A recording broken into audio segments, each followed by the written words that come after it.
Ser rico o famoso no hace a alguien inmune a tomar decisiones que destruyen vidas. En algunos casos, celebridades se pusieron al volante ebrios, convirtiendo una noche de fiesta en caos y muerte. Estos choques no fueron simples accidentes, fueron fruto de decisiones imprudentes que dejaron víctimas y familias destrozadas. Revelaremos 5 casos reales donde celebridades ebrias causaron choques tan perturbadores que siguen siendo recordatorios imborrables del precio de la arrogancia y el alcohol.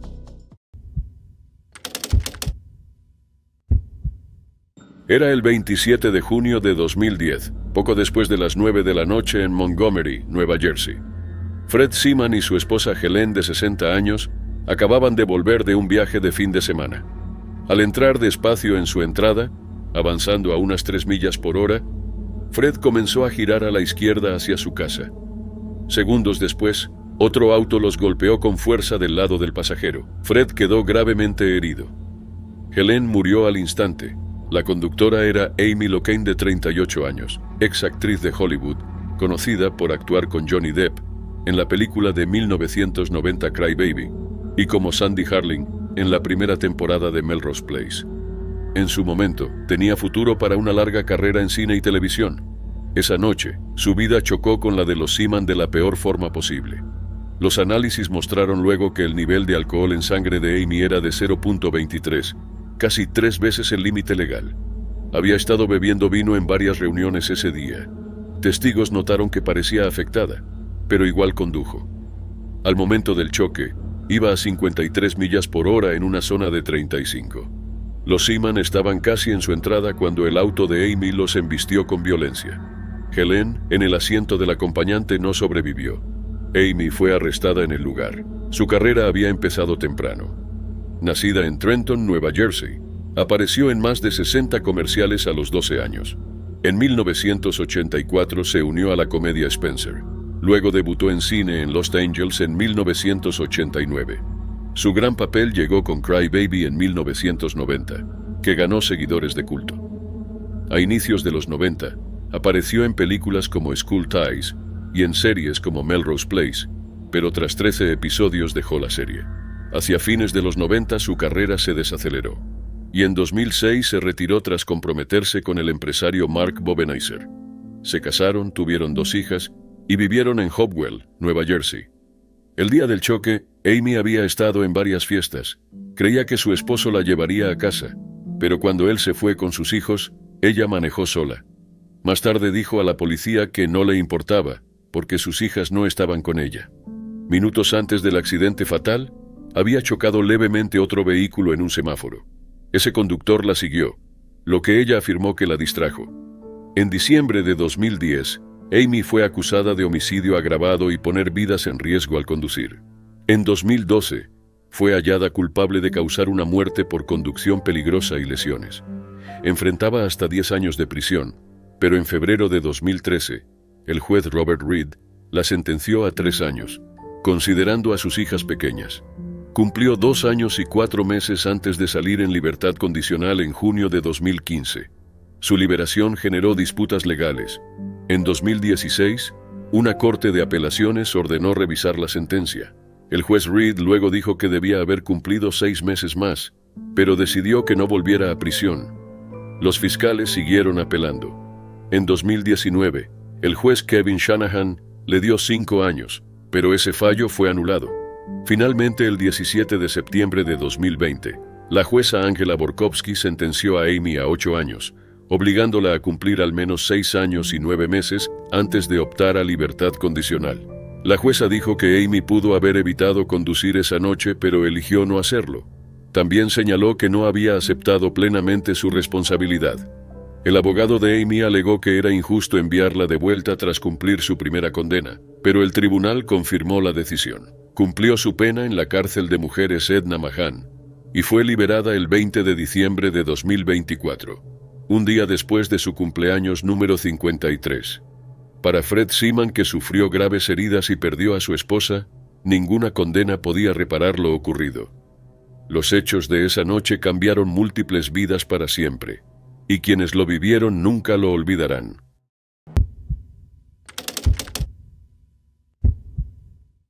Era el 8 de diciembre de 1984 en Redondo Beach, California. Nicholas Russell Dingley, baterista inglés de 24 años de la banda finlandesa de glam rock Hanoi Rocks, estaba en medio de la primera gira estadounidense del grupo. Era su gran oportunidad. Tras años de éxito en Europa, finalmente entraban al mercado de Estados Unidos. 2 shows en Los Ángeles ya se habían agotado en minutos, pero antes de poder tocar todo terminó de golpe. Ese mismo año, Hanoi Rocks había firmado con CBS Records y lanzado Two Steps from the Move, con su único single en listas del Reino Unido, un cover de Up Around the Bend. La popularidad del grupo crecía, aunque había tensiones. Se decía que Russell y el bajista Sammy Jaffa pensaban irse por conflictos con el guitarrista Andy McCoy. Aún así, Russell era visto como el corazón de la banda, relajado, divertido y capaz de calmar peleas. Nacido en Leamington Spa, Inglaterra, Russell fue adoptado de bebé y criado en Binstead, en la isla de Wight, por Henry e Irene Dingley, hijo único. Creció rodeado de música. Luego se mudó a Londres y tocó en bandas punk como The Dark y Demon Preacher. En 1982, tras conocer a Hanoi Rocks en un backstage, lo invitaron a sumarse como baterista y pronto reemplazó al anterior. Para diciembre de 1984 todo parecía prometedor. Pero días antes de los shows en Los Ángeles, el vocalista Michael Monroe se fracturó un tobillo. La gira se pausó mientras se recuperaba. Vince Neil, cantante de Motley Crue, invitó a la banda a su casa en Redondo Beach para beber y descansar. Esa tarde ambos grupos bebieron en exceso. Cuando se acabó la cerveza, Neil ofreció ir a una licorería. Russell lo acompañó. Neil, claramente ebrio, manejó su De Tomaso Pantera rojo de 1972 con Russell de copiloto. Ninguno llevaba cinturón. De regreso, Neil perdió el control en la cuadra 600 de la Esplanade y chocó de frente contra un Volkswagen. Dentro iban Daniel Smithers, de 20 años, y Lisa Hogan, de 18, ambos con graves lesiones cerebrales. Russell, que recibió el impacto del lado del pasajero, fue llevado al hospital, pero declarado muerto a las 7:12 de la tarde. Andy McCoy y Tommy Lee, baterista de Motley Crue, salieron a buscarlos y llegaron a la escena. Vieron a Neil esposado y supieron que Russell había sido llevado al hospital. Minutos después, McCoy llamó al manager de la banda, Seppo Vesterinen, para decirle que Russell había muerto. El nivel de alcohol en sangre de Neil era de 0.17, casi el doble del límite legal de California de 0.10. Fue acusado de homicidio vehicular y conducir bajo los efectos del alcohol. En septiembre de 1985, aceptó un acuerdo: 30 días en cárcel, 5 años de libertad condicional, 200 horas de servicio comunitario y $2.6 millones en restitución. Solo cumplió 19 días, pagando supuestamente $2.5 millones para acortar el tiempo. Las familias de las víctimas creyeron que la condena fue muy leve. La madre de Lisa Hogan pidió que Neil conviviera con pacientes con daño cerebral para entender el daño causado. El abogado de Smithers señaló que mantenerlo fuera de prisión le permitió trabajar y pagar, pero también que quizá nunca enfrentara el peso real de sus actos. Los discos de Motley Crue empezaron a incluir advertencias sobre beber y conducir. Su álbum Theater of Pain fue dedicado a Russell, pero Hanoi Rocks no logró recuperarse. Michael Monroe se fue a inicios de 1985 y en mayo dieron su último show. Russell fue enterrado en Binstead. Más tarde, en entrevistas y en la autobiografía de Motley Crue, The Dirt, Confessions of the World's Most Notorious Rock Band, Neil dio su versión del choque, aunque críticos dicen que minimizó el sufrimiento de las víctimas. La vida de Russell terminó en un instante. En apenas 2 años con Hanoi Rocks, dejó huella en la escena glam rock, influyendo en futuras bandas como Guns N' Roses, pero nunca pudo ver hasta dónde llegaría su música.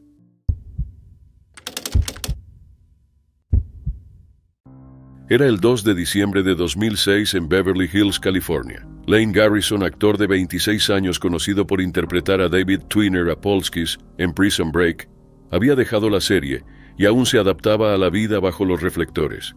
Pero esa noche, una cadena de decisiones dejaría un muerto, 2 heridos graves y cambiaría su vida para siempre. Lane creció en Richardson, Texas, en un hogar difícil.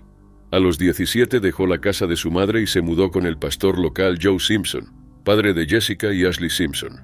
Vivió con ellos un año, Se graduó de la secundaria J.J. Pierce en 1998 y a los 18 manejó hasta Los Ángeles para perseguir la actuación. Tras años de lucha, su gran oportunidad llegó en 2005 con Prison Break.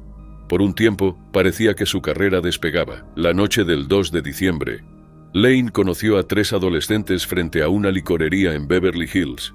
Uno era Vahan Setian, estudiante de 17 años de la secundaria local. Las 2 chicas tenían solo 15. Lane les dio alcohol y decidieron ir juntos a una fiesta escolar. Apenas los conocía esa noche. Luego se confirmó que había bebido y consumido drogas antes de ponerse al volante de su camioneta. Después de la fiesta, los 4 salieron en el Land Rover de Lane. Vahan se sentó adelante, las chicas atrás. Mientras conducía por Beverly Hills, Lane perdió el control, subió al cordón y se estrelló contra un árbol. El impacto destrozó el frente del vehículo y fue tan fuerte que vecinos llamaron de inmediato a emergencias. Los rescatistas hallaron una escena caótica. Vahan estaba inconsciente y fue llevado al hospital, pero no sobrevivió. Las 2 chicas vivieron, aunque con heridas graves. Los análisis mostraron que Lane tenía más del doble del límite legal de alcohol en California y dio positivo en drogas. La investigación determinó que era plenamente responsable. El choque fue noticia nacional. A fines de diciembre, Lane enfrentaba cargos de homicidio vehicular, conducción bajo los efectos y 3 cargos por dar alcohol a menores. Desde el inicio admitió su culpa. Los fiscales detallaron la cronología: conocer a los jóvenes en la licorería, darles alcohol, ir a la fiesta y manejar ebrio. El 2 de agosto de 2007, Lane se declaró culpable de todos los cargos. El 31 de octubre fue sentenciado a 40 meses de prisión, 3 años y 4 meses, y 4 años de libertad condicional. También debía pagar casi $300,000 en restitución. La familia de Vahan y una de las heridas, Michelle Ohana, presentaron una demanda civil resuelta en privado. Lane cumplió su condena en la prisión de Tehachapi, donde pasó unos 19 meses, hasta salir en abril de 2009. En pocas declaraciones públicas dijo que había sido el año más duro de su vida y que esperaba que otros aprendieran de sus errores. Pero los problemas continuaron. En 2012 fue acusado de agredir a su entonces novia, Ashley Mattingly. Se declaró sin oposición, aceptó asistir a clases de autoayuda, completar 52 reuniones de Alcohólicos Anónimos y hacer 8 horas de servicio comunitario, evitando la cárcel. Más tarde volvió a actuar en Bonnie y Clyde y Camp X-Ray. En 2018 fue padre de una hija con su prometida, Mary Caitlin. Aún así, el choque de 2006 sigue ligado a su nombre. Vahan tenía solo 17 años y un futuro por delante. Las 2 chicas sobrevivieron, pero con larga recuperación.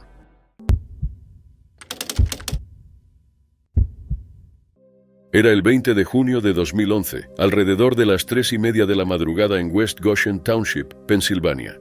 Ryan Dunn, doble de riesgo de 34 años del show Jackass, acababa de salir de un bar llamado Barnaby's en Westchester.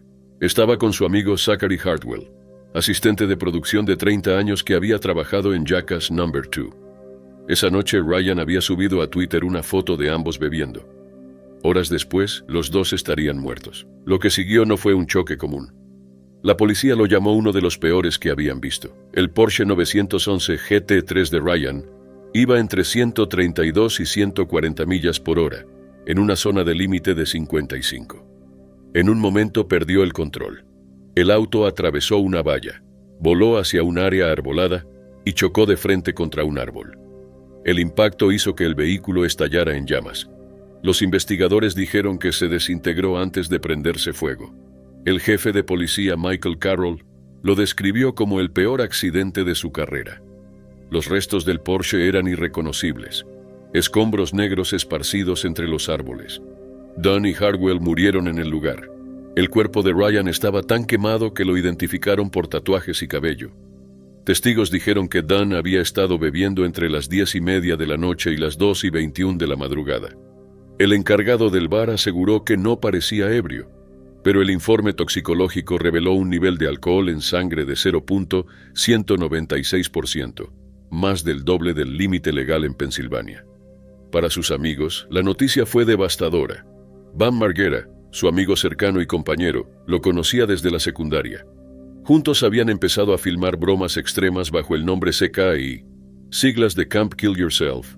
Esas cintas llamaron la atención de Johnny Knoxville, quien los llevó a su nuevo show de MTV Jackass en el año 2000.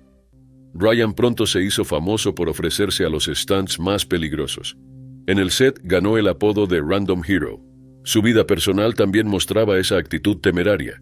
Amaba los autos de alto rendimiento y tenía 23 citaciones de tránsito, incluidas 10 por exceso de velocidad. En 2005 había sido arrestado por conducir ebrio, pero siguió con sus hábitos de manejar rápido. Su carrera no estuvo libre de lesiones. En 2006, filmando Jackass No. 2, un truco con un caballo le dejó una herida grave y un coágulo que puso en riesgo su vida. Por entonces también le diagnosticaron la enfermedad de Lyme, lo que lo mantuvo años lejos del foco. Para 2010, Ryan volvió en Jackass 3D y parecía más feliz, reencontrándose con amigos. La noche del choque, él y Hartwell, recién casado y veterano de Irak, celebraban un nuevo proyecto juntos. Mientras corrían por la ruta 322, el Porsche dejó una huella de derrape de más de 100 pies antes de salirse. Ambos murieron por el impacto y el fuego. Bam luego reveló que Ryan ya se había accidentado en ese mismo lugar en 1996, volcando su auto 8 veces. La reacción pública fue mixta, dolor de fans y amigos, y críticas de otros. El crítico Roger Ebert publicó un comentario polémico sobre beber y conducir, que generó rechazo. En agosto de 2012, los padres de Hartwell demandaron al patrimonio de Don y al bar por negligencia. Luego se resolvió en privado. La familia de Ryan agradeció el apoyo de los fans. Bam Margera lo describió como su mejor amigo y la persona más feliz del mundo. Ryan había dicho que si alguien se enteraba de que moría al día siguiente, no debían estar tristes, porque él se iría con una sonrisa. Aquella noche de junio, su vida y la de Zachary Hartwell terminó en un choque tan violento que solo quedaron fragmentos del auto.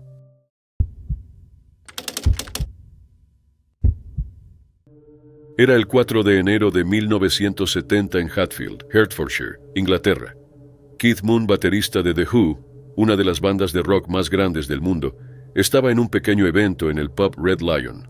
No fue por publicidad, sino para apoyar al hijo de su vecino, que manejaba la apertura del lugar. Lo que empezó como una noche casual de tragos y música, se convirtió en uno de los momentos más oscuros de su vida. Moon era famoso por dos cosas: su talento en la batería y su estilo de vida salvaje. A inicios de los 70, su vida estaba llena de fiestas y excesos. Esa noche llegó al Red Lion en su Bentley, vestido con ropa cara. En vez de pedir cerveza, pidió brandy, gesto que llamó la atención en un pub lleno de locales de clase trabajadora. Entre la multitud había un grupo de jóvenes, skinheads, que despreciaban a quienes veían arrogantes o fuera de lugar. Notaron a Moon de inmediato y su hostilidad creció durante la noche. Moon no estaba solo, lo acompañaban su esposa Kim, amigos y su guardaespaldas y chofer, Neil Boland. Su trabajo no era solo conducir, sino protegerlo. Moon sabía que bebería y quería evitar problemas, pero los problemas lo encontraron.